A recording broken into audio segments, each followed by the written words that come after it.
Hello YouTube, I'm Tallman Brad, and in this video I'm going to walk you through installing Compopack 48 on your system so you can use 7 Days to Die's built-in random world generator to generate a map featuring a selection of POIs from a collection of over 1,000 that are contained in the pack. I'll show you where to get the files, where to install them, and also demo a really useful tool that will let you check your map and the POIs it contains before even loading up the game. It's a big time saver.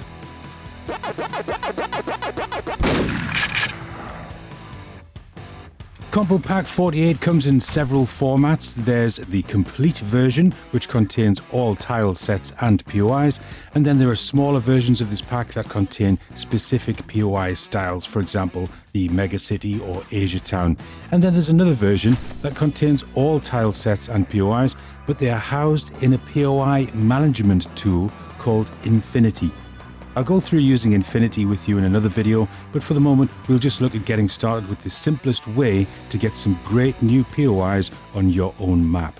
At the time of recording this video, you'll need to visit the Magolis Compopack Discord page to get access to all of the files mentioned just now, but you can also find a lot of interesting channels there where you can ask questions and discuss all things Compo and more. I've put a link to the page in the description, but if it has expired, just search for Magolis Compopack Discord in Google or whatever to find another link.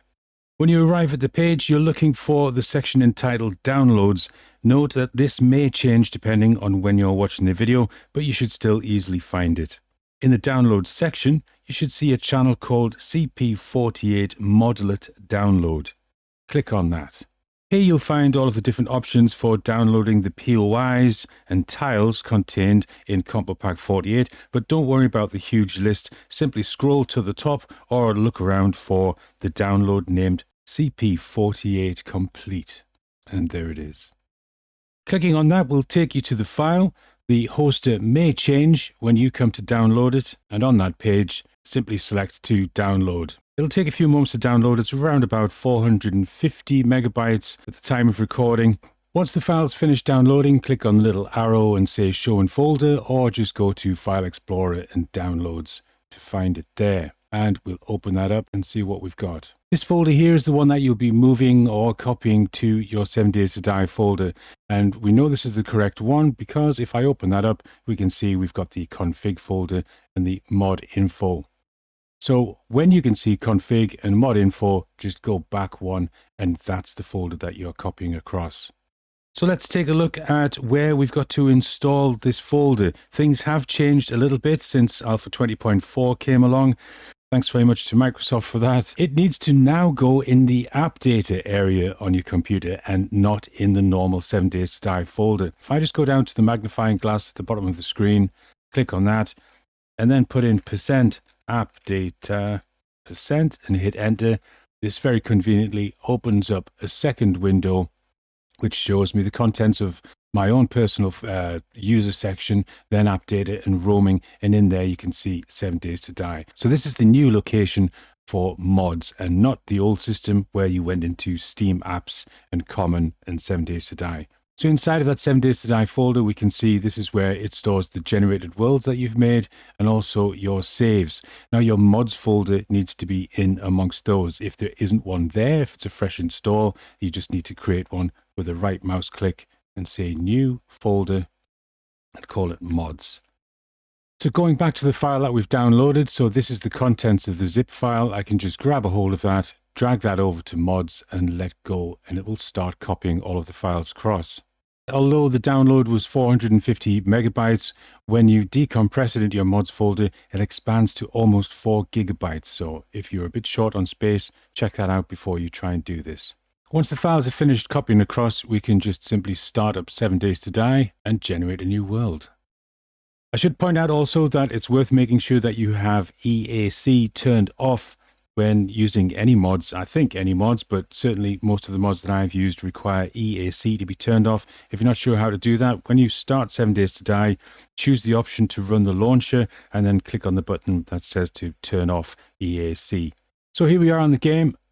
We're going to go into Editing Tools, Random Gen Previewer, and make a few changes here. Now, you make whatever changes that you like. If you like to have more lakes or more cracks and more mountains, etc., make those changes. But what I'm going to do is I'm going to set this up to give me a really good chance of getting the large cities.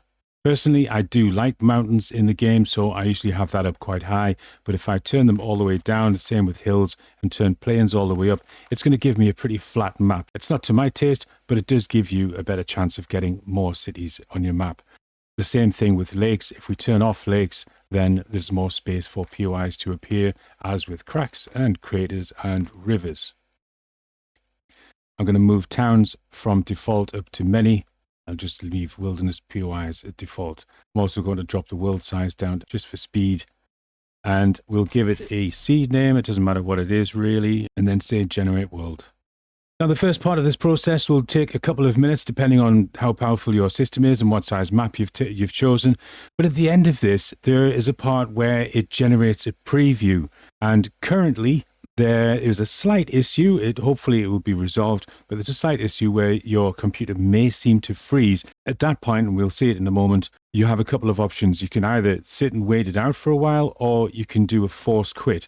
When it says it has finished generating the world, it has finished generating it, but it continues on to then make the preview, which isn't essential.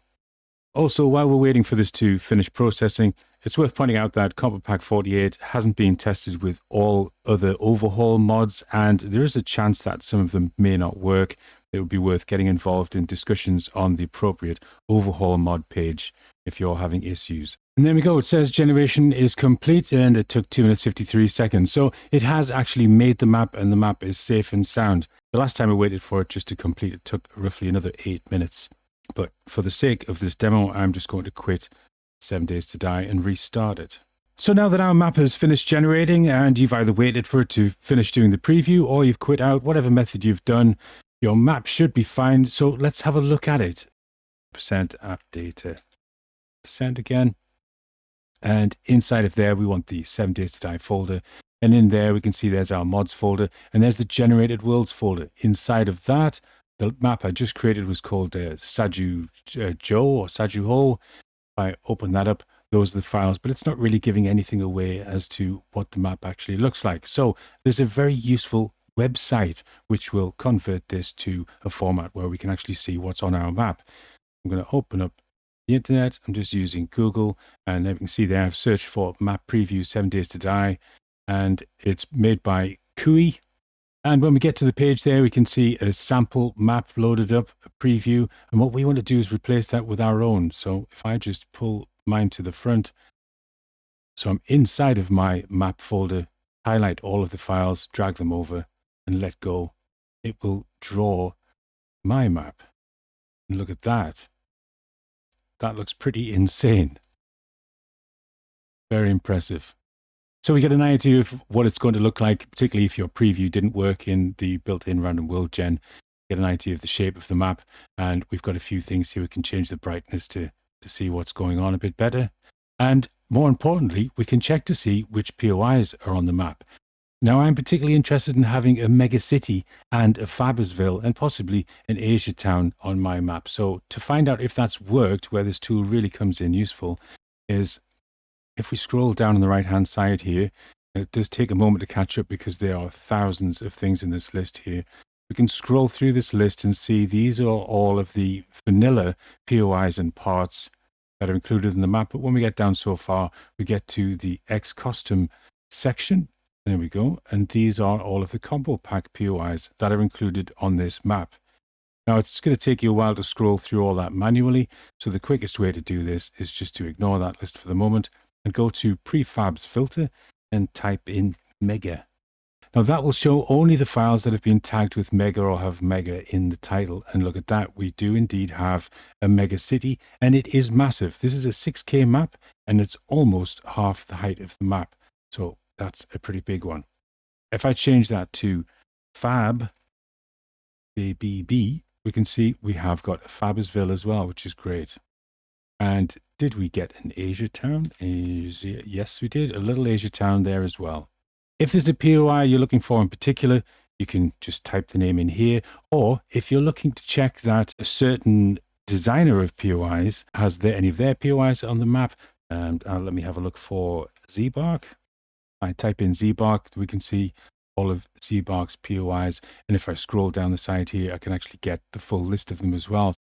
And let's show Stallion some love. Stallion. There we go. And there is quite a few of Stallion's POIs as well. Which ones did we get? Did we get the farmer? We did. Oh dear. Do not visit Farmer Joe's.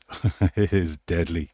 So very quickly, one last thing. There's a button here that says show terrain. If we click on that, look at what we get. We get a 3D representation of the map, which we can zoom in on, and we can see the terrain. Now, remember, I deliberately chose no mountains and things, so there isn't much texture to it, but it can give you an idea, at least, of what you have got on your map if you wanted to have a look. And this just saves you time not having to load it up in the game and hunt around for things. Okay, let's quit out of there, and we'll go into the game. Back in the game, we're going to start a new game. We're looking for, there it is, Saju Yoho. And I'm not going to change any settings, we'll just do start. And here we are in the game. Now let's just cut straight to the chase. We want to see what this megacity looks like. But I should warn you, I've obviously tested this already, and the megacity is very demanding on your PC. So I'm going to hit F1 and do DM to get myself in debug mode.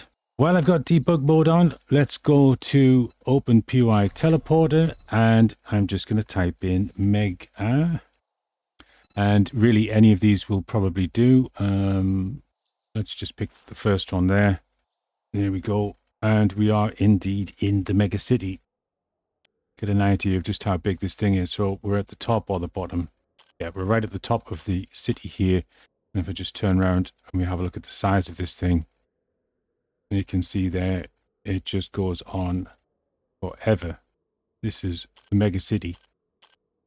Look at the size of that. It's absolutely huge. So just before we go, let's try one more thing. And we'll just check out the Fabersville to see how that looks. We'll teleport there. Loads of great things to explore, and I can't wait to get in there and run into a room with an unloaded gun.